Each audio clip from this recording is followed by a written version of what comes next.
Okay, in this lesson we're going to look at how to solve trig equations. One thing to remember is that not all trig equations are identities. An identity is true for all values of the variable, whereas an equation is only true for specific values of x, okay? Or specific values of the variable. So consider the following two equations on the domain. X is an element of the values between negative 2 pi and 2 pi. And so here you can see there's two graphs. There's a red graph and a blue graph. The red graph is a graph of y equals sine squared x plus cos squared x. And the blue graph is a graph of y equals 1. And what you'll notice is that when the two functions are graphed, they actually overlap. Okay? And so this is an example of an identity because the statement is true. This equation is true for all values of x. So this equation is actually an identity. If we look at the second example here, we have 2 sine x minus 1 equals 0. So the green graph is a graph of 2 sine x minus 1. And the red graph is a graph of y equals 0. And what you'll notice is that when the two functions were graphed, it's not true. They don't overlap for all values of x. They do have points of intersection for specific values of x. So what that means is this equation is just an equation. It's not an identity since it's only true for some values of x.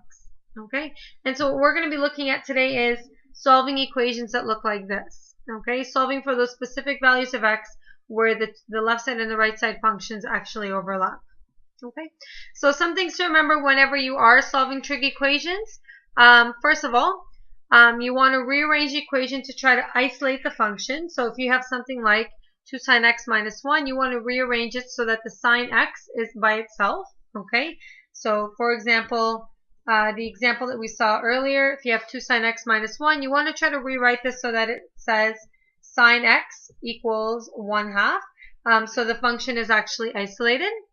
You also want to try to write the equation in terms of only one function where possible. Sometimes you'll have sine x and a cos x, and you want to try to make it as simple as possible, so try to only have one variable to solve for.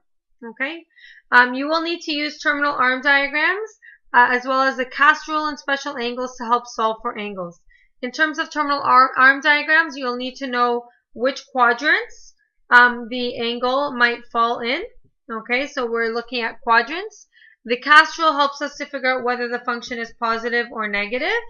And then the special angles help us actually figure out what the angle is that we're trying to solve for. Okay, so when you have an equation like sine of x equals 1/2, you have the ratio. Your goal is to try to figure out what the value of the angle is. Okay, so whenever you are solving trig equations, your goal is to try to figure out the angle, and so you're going to use the special triangles to help us do that. Okay. Oftentimes you will have multiple solutions. Okay, so it's not just one solution when you're looking at trig equations, and that's because the graph of a trig equation repeats itself at regular intervals. So because it is a periodic function, you'll find that you'll have more than one solution for an equation. So you want to make sure that you find all the solutions that lie in the domain of interest. So looking at the domain of the function is important. Okay, so typically the domain is for one cycle, so from 0 to 2 pi, but sometimes it's not necessarily just for one cycle and it's for more than one cycle. You may also get questions where you will need to factor in order to try to get the trig function by itself. And so we'll look at some examples of that as well. Okay, example 1, determine all solutions for the following equations on the given interval, and then determine exact solutions where possible. So part A says 2 times cos x equals -√3, and such that x is an element of the domain of values between 0 and 2 pi. Whenever you are looking at solving any sort of trig equation, you'll find that there is a domain. If the domain's not written, then it automatically goes from 0 to 2 pi. Okay, so in this case, I'm looking at values of x, or a value for an angle between 0 and 2 pi. Now, in order to solve this equation, the first thing we need to do is isolate the function. So I've done that here by dividing both sides by 2. And so I get cos of x equals -√3/2. Now, there's a couple of things that you need to remember. First of all, there may be more than one value of x that will satisfy this equation. And this all depends on where this ratio would fall in the terminal arm diagrams. So you want to use the cast rule to help you figure out which quadrants you might have an angle in. So because the ratio I have here is negative, what this tells me based on the cast rule is that I would have an angle in quadrant 2 and in quadrant 3. So that means I'm actually going to have two angles that would satisfy this equation. The other thing I'm going to do is actually draw a terminal arm diagram for quadrant 2. And I'm going to draw a terminal arm diagram for an angle in quadrant 3 as well. Okay, and this will just help me figure out how to solve for the angle that I'm looking for. Now, what I need to figure out next is what this related acute angle would be. And so that related acute angle will be based on just root 3 and 2. And I recognize that root 3 and 2 are both side lengths from my special triangles. And so I'll pull out the special triangle that has those two side lengths. And I'm looking for an angle such that root 3 is the adjacent side and 2 is the hypotenuse. And so that special angle would be pi over 6. So what that tells me is in quadrant 2, I have a related acute angle of pi over 6. And in quadrant 3, I also have a related acute angle of pi over 6. Now my goal is to figure out this angle here in quadrant 2 and this large angle here that falls in quadrant 3. So I'm going to solve for those the same way that we've done it all along, same thing as what you did last year. And so I'll start by solving for the angle in quadrant 2. And so angle x is what I'm looking for. And angle x would be equal to half a rotation minus the related acute angle. So x would be equal to pi minus pi over 6. So since it's not a half a revolution yet, it's a little bit less than that, I'm going to subtract pi over 6 from it. Now, in order to simplify this, I need a common denominator, so I'll get a denominator of 6. And so what that tells me is that my angle is 5 pi over 6 in the second quadrant. Okay, we're going to do the same thing in quadrant 3. And so this time, because it's more than half a revolution, I'm going to add the related acute angle to pi. And I get angle x, which is the angle I'm looking for, is equal to pi plus pi over 6, and again get a common denominator, which would be 6. So I have 6 pi over 6 plus pi over 6, and so x is equal to 7 pi over 6. So those are the only two angles that would actually satisfy this equation. Since cosine is negative, I know it falls in quadrants 2 and 3, and also because root 3 over 2 is the adjacent and hypotenuse sides of one of my special triangles, I know that my related acute angle is pi over 6, and I use that to help me solve for the angles.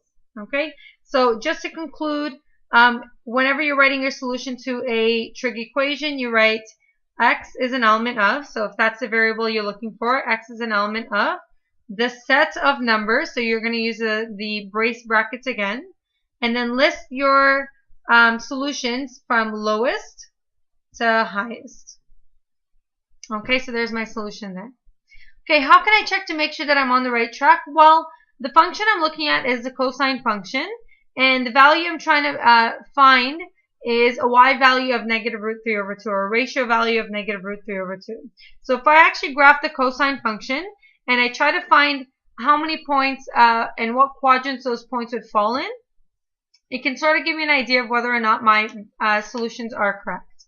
So here's my cosine function here. And so I graphed it between 0 and 2 pi since that was the domain that was given. And if I'm looking at negative root 3 over 2, these are the 2 points where the graph crosses it at negative root 3 and 2. So you can see that there's 2 solutions, and they probably correspond with the 2 solutions that I found. The other thing is that you can check it based on quadrants. So from 0 to pi over 2, this is quadrant 1.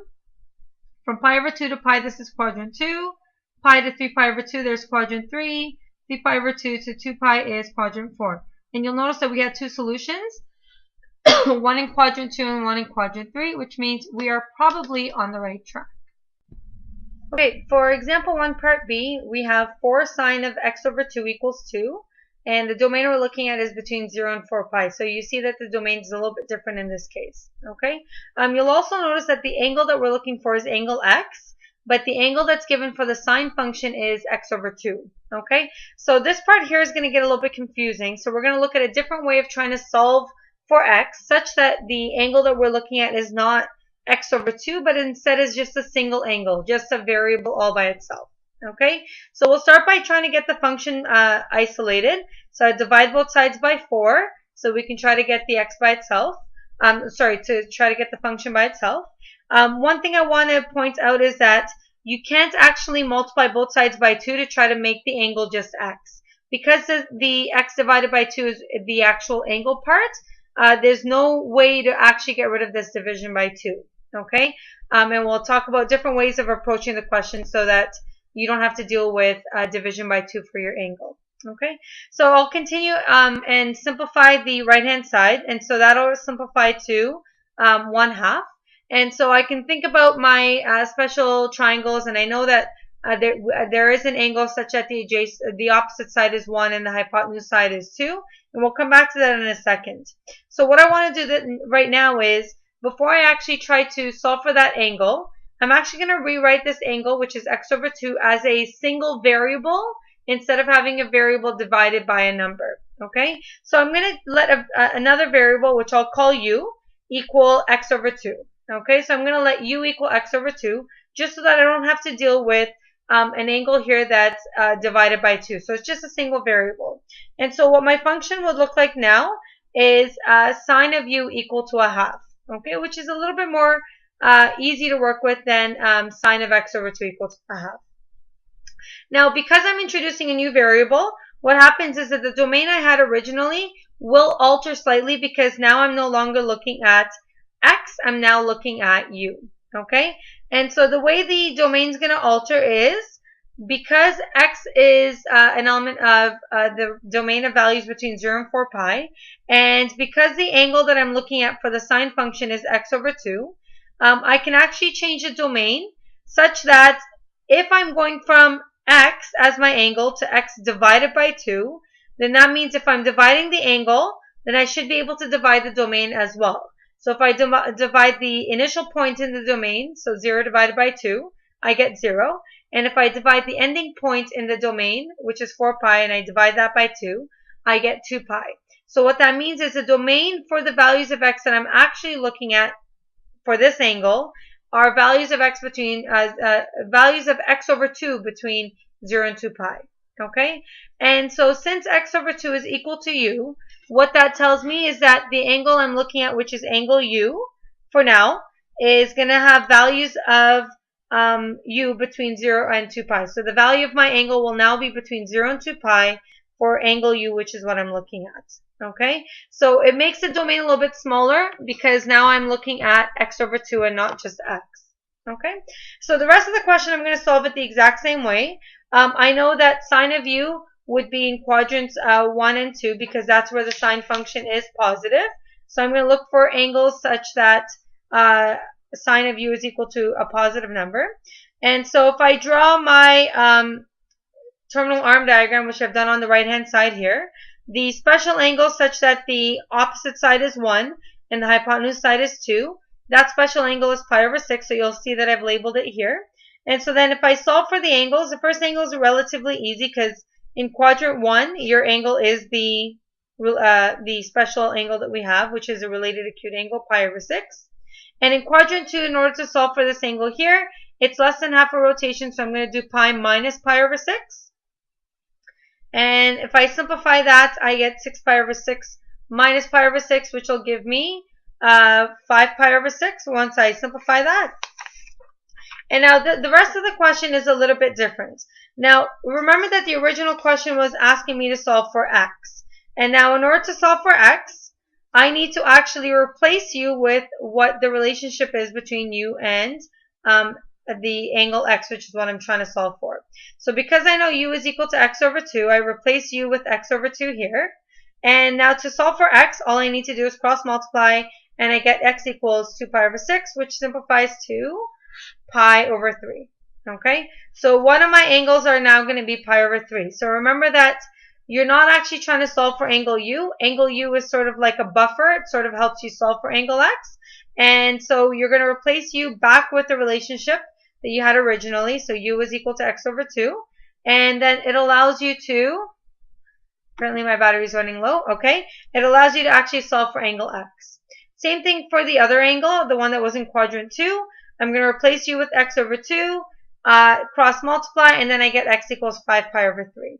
Okay, and so the two angles that I get for angle x, which is the angle that I'm trying to solve for based on the original problem, would be pi over 3 and 5 pi over 3.